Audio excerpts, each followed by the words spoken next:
Welcome back to General Chemistry. So we're in Chapter 1, and this is Section 3 we're starting with, and here we're going to talk about the classification of matter. So chemistry is the study of matter. Now we need to start classifying the different types of matter so we can look at them in more detail and eventually understand how they undergo reactions and what proportions are things made up, how much of certain products can you produce out of chemical reactions, how fast do chemical reactions happen, how do the molecules behave, how do they bond, and all these sorts of questions. So in the last lecture we talked about how the properties of these molecules, that is, things that are made up of multiple atoms bonded together in some way, and that's what makes up matter. It's the properties of this matter that is determined by the atoms and molecules that make it up. So we had the example of carbon monoxide and carbon dioxide. Another classic example is water and hydrogen peroxide. They both have hydrogen and oxygen, but hydrogen peroxide is H2O2 and water is H2O. So H2O2 just has one more oxygen atom than H2O, but they are very different substances. So you obviously are probably familiar with hydrogen peroxide, at least the 3% solution that they sell you at Walmart and Walgreens. Some people put it on wounds, or some people actually use it as a mouthwash or whatever. And they're completely different substances, even though they're sort of made up of the same thing, and their properties are different just because of the different atoms that they hold together in a different arrangement than each other. And so if we have these different types of arrangements, how can we classify them? So one of the things we typically look at is the physical and chemical properties and physical and chemical changes in addition to these different states of matter, so changing back and forth. One of the other things I want to mention is that water and hydrogen peroxide are both made out of hydrogen and oxygen, which are gases. So hydrogen gas and oxygen gas are not liquid like water is. So you take two gases, hydrogen and oxygen, you put them together in the right ratio, and now you get a substance that's completely different. Hydrogen is explosive, oxygen is explosive. You can burn these things very easily if you get a spark. But water puts fires out, and water doesn't burn. And so even though it's hydrogen and oxygen, it's just the way that it's put together, the way that the atoms are bonded inside of those molecules, that make it behave completely different. So it's important to really understand this. So matter, we said, is anything that occupies space and has mass. And we can classify matter based on its state. What state is it in? What physical state is the matter in? And its composition, how is it made up? What components are in that sample? So the states that we're going to look at is solid state, liquid state, and gaseous state. So those are the three states. It's interesting to note that there are some other states other than the solid, liquid, and gas state, such as plasma, or on the other end, extremely, extremely cold. You may have Bose-Einstein condensates or some other weird, odd states of matter, but those aren't produced under normal circumstances. And so the matter that we're used to interacting with, solid, liquid,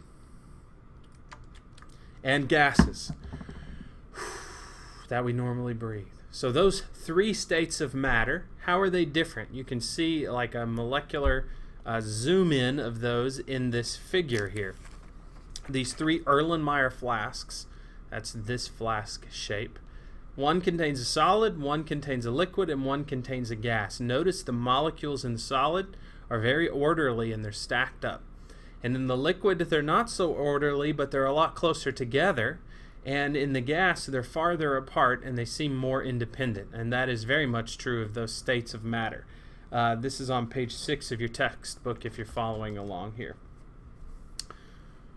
So we want to classify matter. Solid, we're going to look at the shapes and their volumes, and the solid state is rigid. It has a definite shape and a definite volume. So it's rigid and it maintains its volume. You can't really compress solids. Some of them you can, but for the most part, no.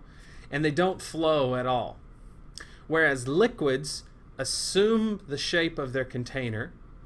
So my container here, and you can see this liquid is in a cylindrical shape from this container. And so this liquid assumes the shape of my container.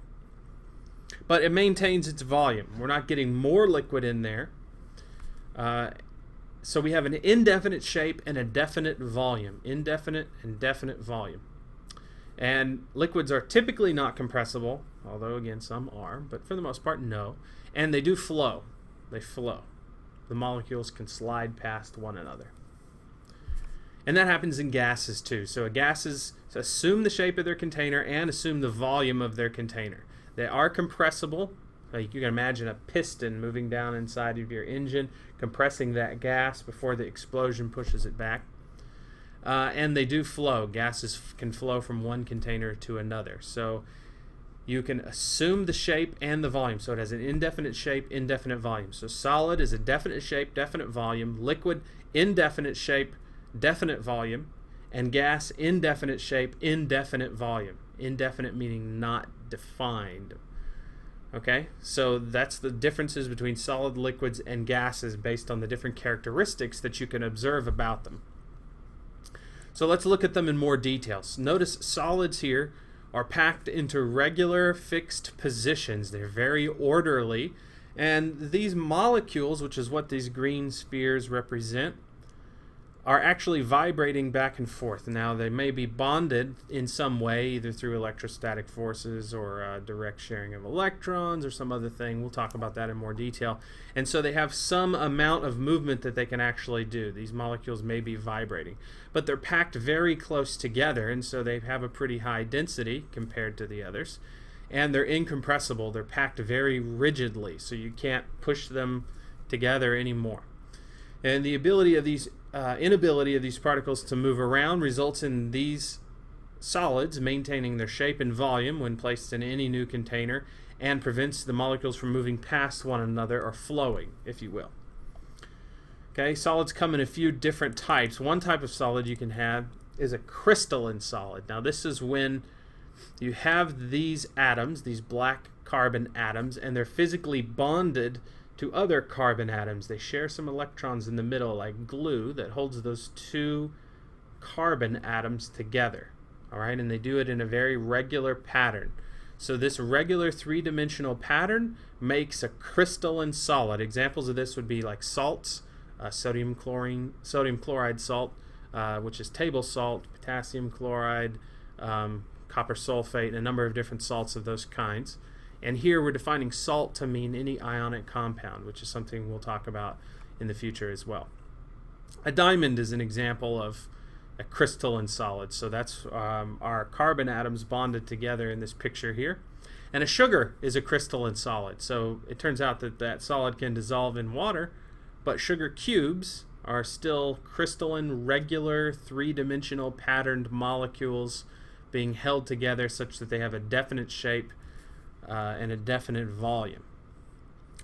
There are also amorphous solids. Amorphous solids are things that are solid but don't have quite as much order as the crystalline solids do. So this would be something like plastic, glass, or charcoal. You know, you can heat up glasses and plastics such that they flow until they become a solid or cool down, and then they freeze into some hard position or shape, some new, unique, odd shape. And so that's an example of something that's still a solid, but doesn't have a unique three-dimensional pattern that makes it up. At least it doesn't have to. So they can take different shapes. These are amorphous solids.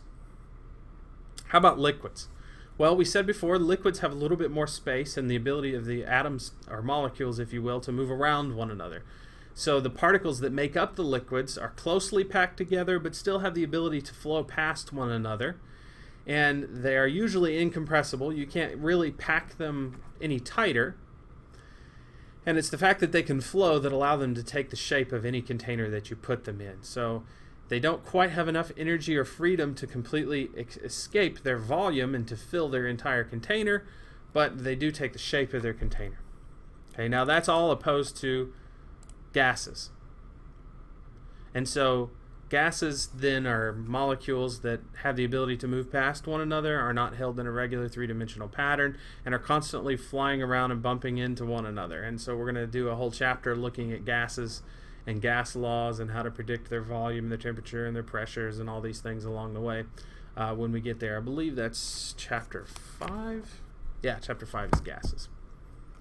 Okay, we can do a lot of studying on gases to really try to nail them down. They are compressible, as I said before, and here's a picture of a piston squeezing some carbon dioxide into a smaller volume. So because they're just free molecules flying around in different directions, there's a lot of empty space between these molecules, and that empty space can be squeezed out, or you can squeeze the molecules closer together.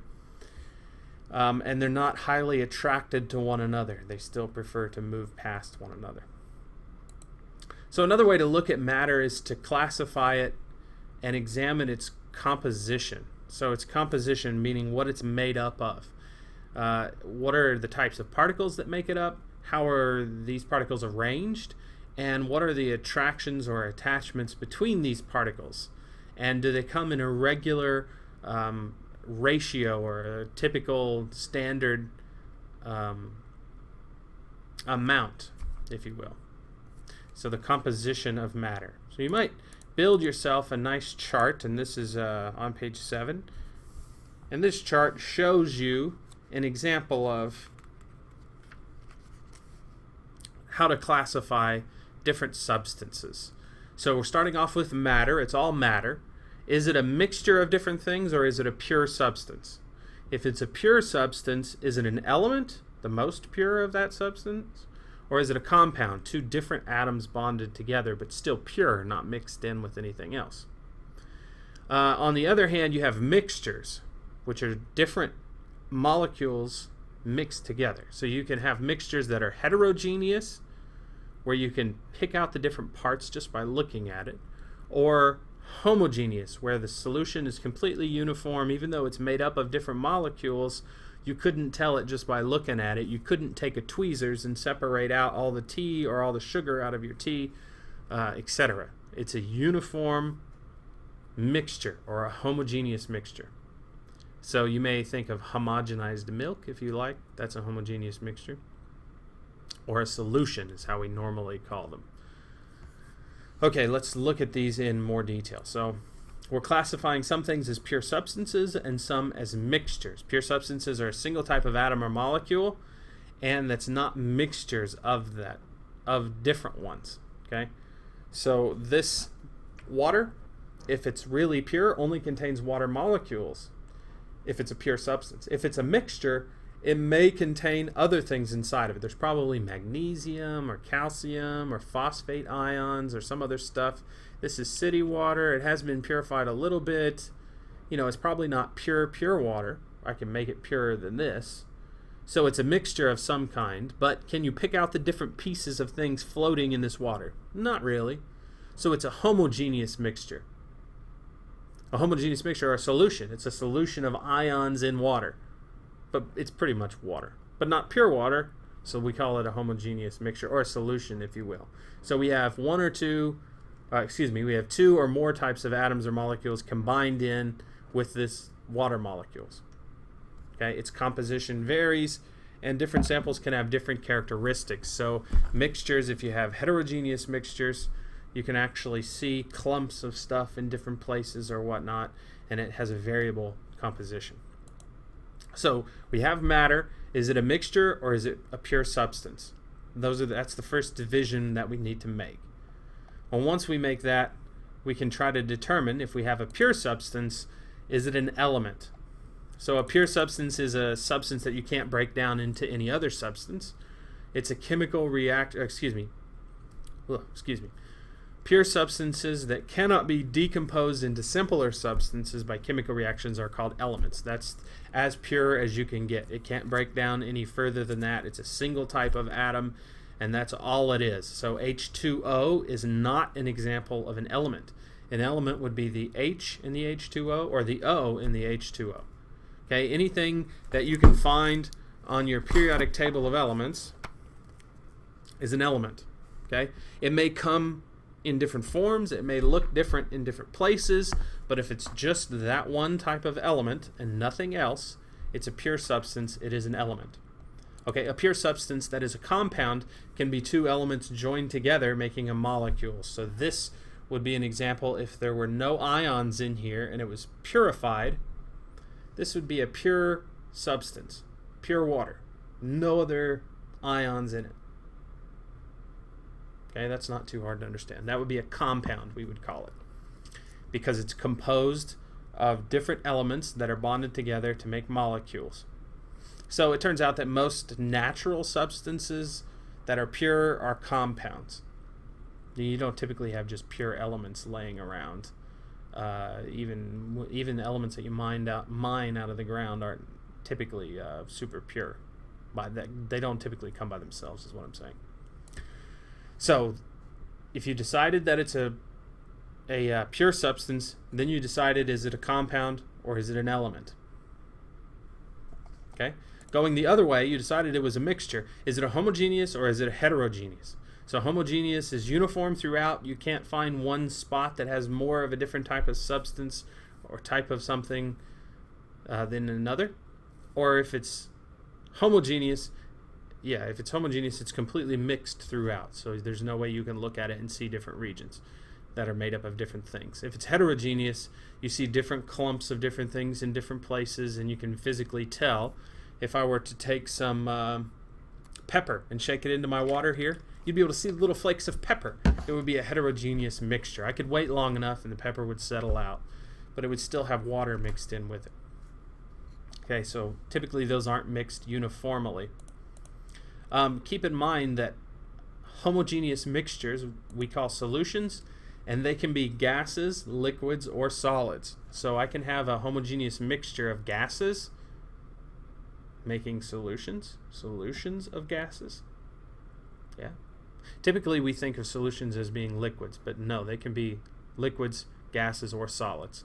An example of a solid homogeneous mixture or solution of solids would be like brass, two different pure metals mixed together. Here I have rose gold, and that's an example of a solution of metal. Okay, it doesn't have to be a liquid.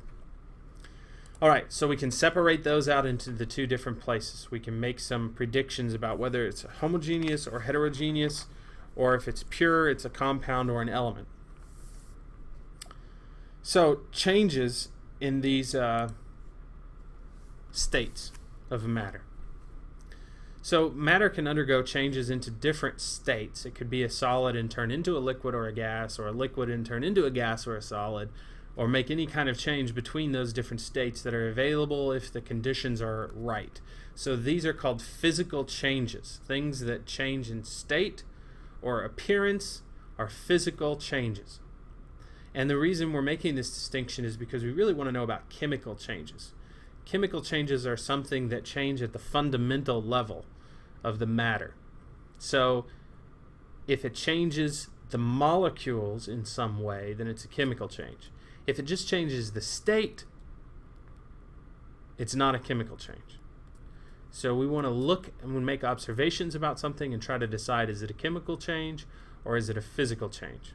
Okay, during the chemical changes, the atoms that are present can rearrange into new molecules, but of course all the original atoms that were there are still present. That's the law of conservation of mass that we talked about in the last lecture. Okay, so physical changes of matter. Here you have a teapot, you're boiling the water. It's physically changing from a liquid to a gas. Now, did the molecules change in any way? The answer is no, it's still H2O. So it's just a physical change, not a chemical change. How about in chemical changes? So an example would be rusting of this iron nail. And notice these iron atoms, when they rust, they have oxygen combining with them from the air, and it's making a new molecule. And these oxygen atoms are binding into the iron atoms in a different way in the lattice to make a different looking substance, a chemical change that involves chemical bonds, not just a physical change. That's an important difference to make. So that means we have physical properties, characteristics that we're observing about something, and chemical properties, characteristics that describe the behavior of matter or determine how the composition of matter changes as a result of contact with other matter or the influence of energy, some sort of changing of the molecules or atoms that make up that substance. Okay, let's see some examples of each. So, common physical changes. Common physical changes are processes that cause changes in the matter, but not a change in the composition. This may be like subliming of dry ice or dissolving of sugar. Looks like my animations aren't quite working right there. Let's see that again. Changing, boiling or condensing, melting or freezing. The dry ice is subliming in the example there. Sublimation is the process of going from a solid to a gas. So subliming is what dry ice does. And dissolving is a physical change. So we're going from a crystal to more space between those molecules, but we're not physically, we're separating the molecules, but we're not chemically changing them in any way. We're not altering the atoms that make up those molecules. We're just separating them. This is the process of dissolving. So they see the animation one more time. Boiling, condensing, melting, freezing, dry, subliming, dissolving of the sugar from a solid phase to an aqueous phase. I apologize for the animations there. I might see if I can get those to work better later. Okay, common chemical changes. These can be many. So we're actually doing a chemical reaction to cause a chemical change in some way. Maybe that's rusting, like we talked about before. Maybe that's burning, a combustion process. Maybe it's dyes fading or changing color from sunlight exposure or something else. Notice here we have a chemical reaction. Oxygen is combining with this substance. What is this substance? Well, it says propane fuel. And so this is propane gas, and this is oxygen gas, and it's producing carbon dioxide gas and H2O, water. So it's undergoing a chemical change, a chemical reaction in order to do that combustion. So we're going to look at a lot of chemical changes and a lot of physical changes over the course of general chemistry. This brings us to the end of section 4, and we're going to look at section 5 and talk about energy and then units in the upcoming lecture.